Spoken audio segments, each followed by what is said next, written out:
Você tem medo da solidão? Atos capítulo 24. Comentário de Mário Persona. Um dos grandes receios de todo ser humano é ficar sozinho.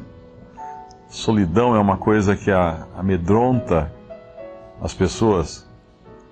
E não existe solidão maior do que viver essa vida sem Cristo e sem Deus. Morrer sem Deus. É um versículo que fala sem Deus no mundo. Viver sem esperança, viver sem Deus, e especialmente depois ser lançado nas trevas exteriores. Trevas exteriores significa trevas por todos os lados da pessoa, a toda a volta da pessoa, numa solidão extrema.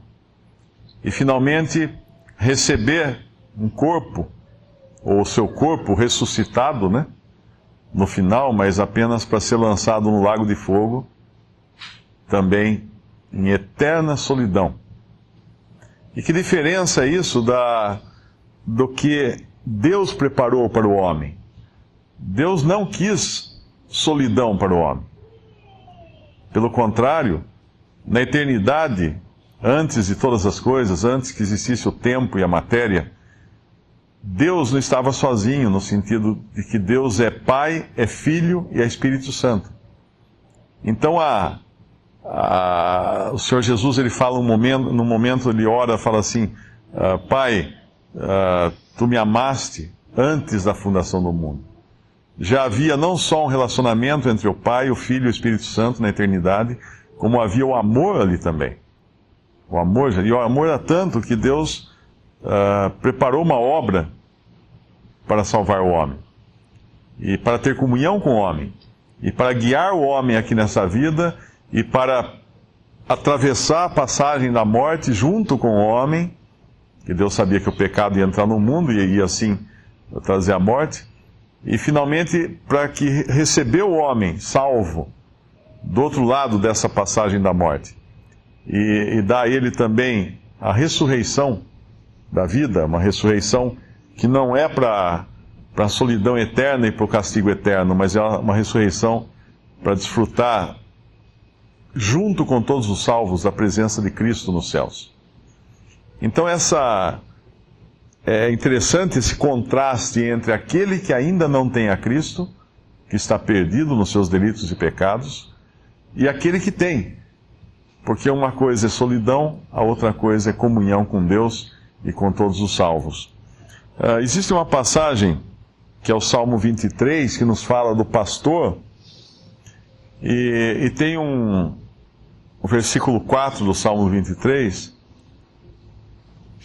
a tradução correta aqui, a versão correta seria um pouco diferente do que está nessa versão Almeida corrigida. Ainda que eu ande pelo vale da sombra da morte, não temo mal algum, porque Tu estás comigo, a Tua vara e o Teu cajado me consolam. Preparas uma mesa perante mim na presença dos meus inimigos, unges a minha cabeça com óleo, o meu cálice transborda. Certamente que a bondade, não trevas, e a misericórdia, não solidão, me seguirão todos os dias da minha vida e habitarei na casa do Senhor por longos dias. Essa é a esperança do salvo. Nós sabemos que esse contexto dos Salmos aqui também são sentimentos do próprio Senhor, mas essa é a esperança do salvo. A vida aqui no mundo com Cristo, com o Senhor, com o pastor, que é Cristo, a passagem daqui para fora desse mundo, também não sozinho, mas com Cristo, e finalmente habitar na casa do Senhor por longos dias, ou eternamente, já num corpo ressuscitado, a semelhança daquele que é a primícia dos que dormem, Cristo. Cristo é o protótipo do homem, da nova criação. Porque ele veio, morreu, ressuscitou, subiu aos céus e está hoje no céu. Ele é o primeiro, as primícias, o primeiro fruto dessa nova criação. Só tem um, por enquanto. Lázaro morreu, ressuscitou e morreu de novo. Todos os outros que nós vemos que morreram e ressuscitaram, era uma ressurreição desse corpo ainda corruptível. Mas Cristo já ressuscitou num corpo glorioso. Então, assim como ele é hoje no céu, nós seremos também. Assim como ele está, nós estaremos também. E essa é a grande esperança do cristão. E enquanto aqui nós não estamos sozinhos, nós temos um pastor que é Cristo, que nos guia nesse mundo. Quando Paulo aqui está falando perante esses homens, esses reis agora, Deus havia falado no começo do livro de Atos para Ananias, que foi quem recebeu Paulo logo após Saulo ainda, logo após a sua conversão. Deus havia falado que ele seria um que iria testemunhar perante reis. No capítulo 9 de Atos, versículo 15. Disse-lhe, porém, o Senhor, para Ananias aqui, que estava preocupado, porque Saulo era um perseguidor dos judeus, e agora, de repente, ele estava falando que era um cristão. Disse-lhe, porém, o Senhor, vai, porque esse é para mim um vaso escolhido, para levar o meu nome diante dos gentios, e dos reis, e dos filhos de Israel. E eu lhe mostrarei quanto deve padecer pelo meu nome. Aqui está se cumprindo isso que o Senhor falou de Paulo. Agora, que mensagem era essa que Paulo ia falar? Vai, porque esse é para mim um vaso escolhido, para levar o meu nome. O que é levar o nome de Cristo? É levar a mensagem de salvação, da obra consumada, que ele morreu na cruz pelos nossos pecados, mas é levar também o nome desse que hoje está ressurreto, está vivo nos céus. A cruz está vazia, o túmulo está vazio, Cristo ressuscitou. Mulher, o que procuras, né? Fala o seu próprio Senhor para Maria Madalena, eu acho que foi ele próprio que fala, ele fala, Senhor, levaram o meu Senhor, não está mais aqui. A quem procuras? Não estava ali. Ela procurava a pessoa certa no lugar errado. E essa é a mensagem do Evangelho, essa é a tônica de todo o cristianismo, que Cristo morreu e ressuscitou. E Paulo tinha que levar essa mensagem agora a reis. Reis e governantes, é o que ele faz aqui perante Félix. Ele vai fazer no capítulo 25 perante Pórcio Festo, que depois vai passar para Agripa, no final do capítulo 25, e assim ele vai. E alguém poderia falar assim, mas fica aqui muito evidente que nenhum desses reis parece ter dado muita atenção a Paulo, ou a sua mensagem. Então, será que ele perdeu a viagem? Será que ele perdeu o seu tempo? De maneira nenhuma. No versículo 26 fala qual era. Versículo 25, Félix já fica apavorado, espavorido, quando Paulo fala da justiça, da temperança e do juízo vindouro, como o irmão explicou. Enquanto não tem juízo vindouro, não precisa ter temperança também, pode-se viver do jeito que quer. Mas, se existe um juízo vindouro, então a coisa muda de figura.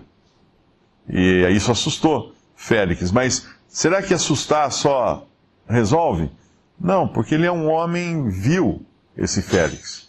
E ele vai deixar Paulo preso 2 anos, e muitas vezes o mandava chamar e falava com ele. A intenção dele qual era? Receber algum dinheiro de Paulo para ser solto. A gente se espanta com corrupção hoje, nos escalões, nos altos escalões do governo, mas é assim, sempre foi assim. Nunca foi diferente. Aqui nós temos um governante querendo tirar dinheiro de um preso, que certamente não era um homem rico. Talvez ele pensasse, bom, ele tem tantos seguidores, né, tem tantos amigos, quem sabe ele pode pedir aí para o pessoal se reunir e mandar um bom dinheiro para soltá-lo. Mas era um homem corrupto aqui. E parece que o evangelho entrou por um ouvido, saiu pelo outro. Não sei se em algum momento Félix creu, nós não sabemos. Só Deus o sabe. A mesma coisa com Festo, a mesma coisa com o rei Agripa. E aí a gente fala, será que ele perdeu o seu tempo? Não.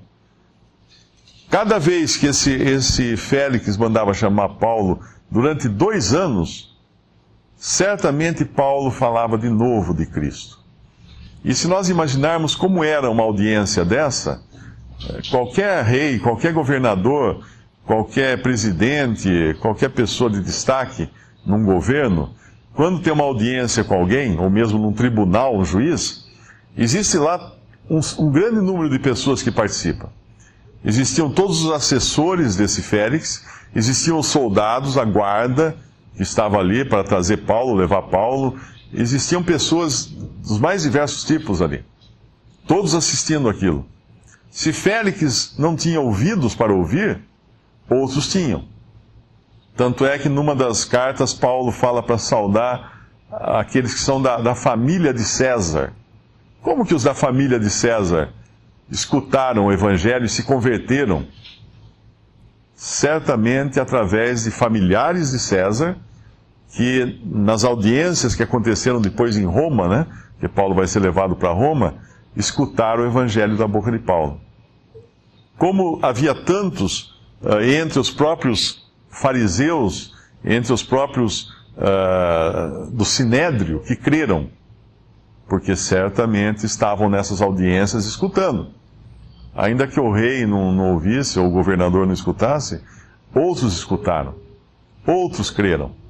Então, muitas vezes, até o evangelho que nós falamos a alguém, e às vezes falamos assim, achando, nossa, essa pessoa não vai entender, não vai crer, não quer nada com o que eu estou falando, mas olha em volta.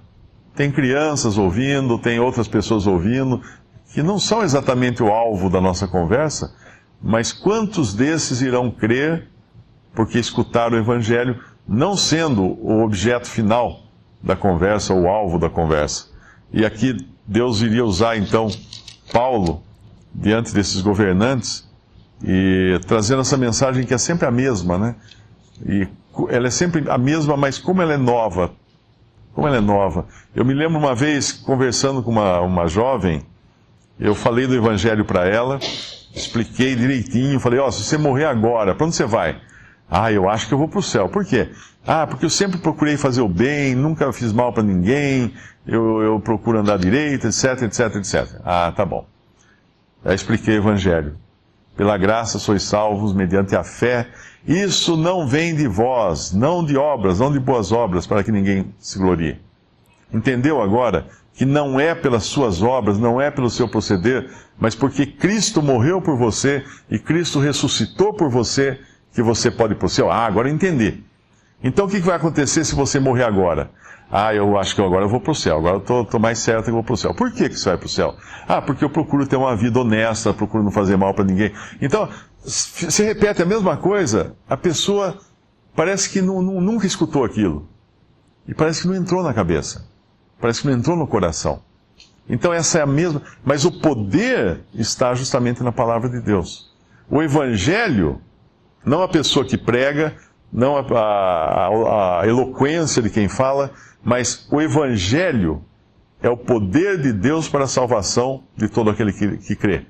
Primeiro do judeu e depois do grego, do gentil. Fala em Romanos, eu acho que é capítulo 4 ou 14, não me lembro. O Evangelho é o poder, o próprio Evangelho é poder. E o que é o Evangelho? 1 Coríntios 15, Paulo fala, já vos preguei o Evangelho. Que Evangelho? Que Cristo morreu pelos nossos pecados, que Cristo ressuscitou ao terceiro dia. Esse é o Evangelho. Mas só isso? Isso tudo, né? Porque Deus criou uma maneira de proclamar a mensagem da salvação que qualquer um pudesse entender. Que ninguém pudesse chegar depois e falar assim, não ouvi, não entendi, não sei. Não, é muito simples. Quando ele fala, quando o carcereiro, um pouco antes aqui, tira Paulo da prisão, ou ele sai da prisão por causa do terremoto, né? Ele fala, senhores, que devo fazer para me salvar? Crê no Senhor Jesus e será salvo tu e tua casa. E naquele mesmo momento, o carcereiro creu. Que privilégio esse, nós podemos também falar dessa mesma mensagem, né?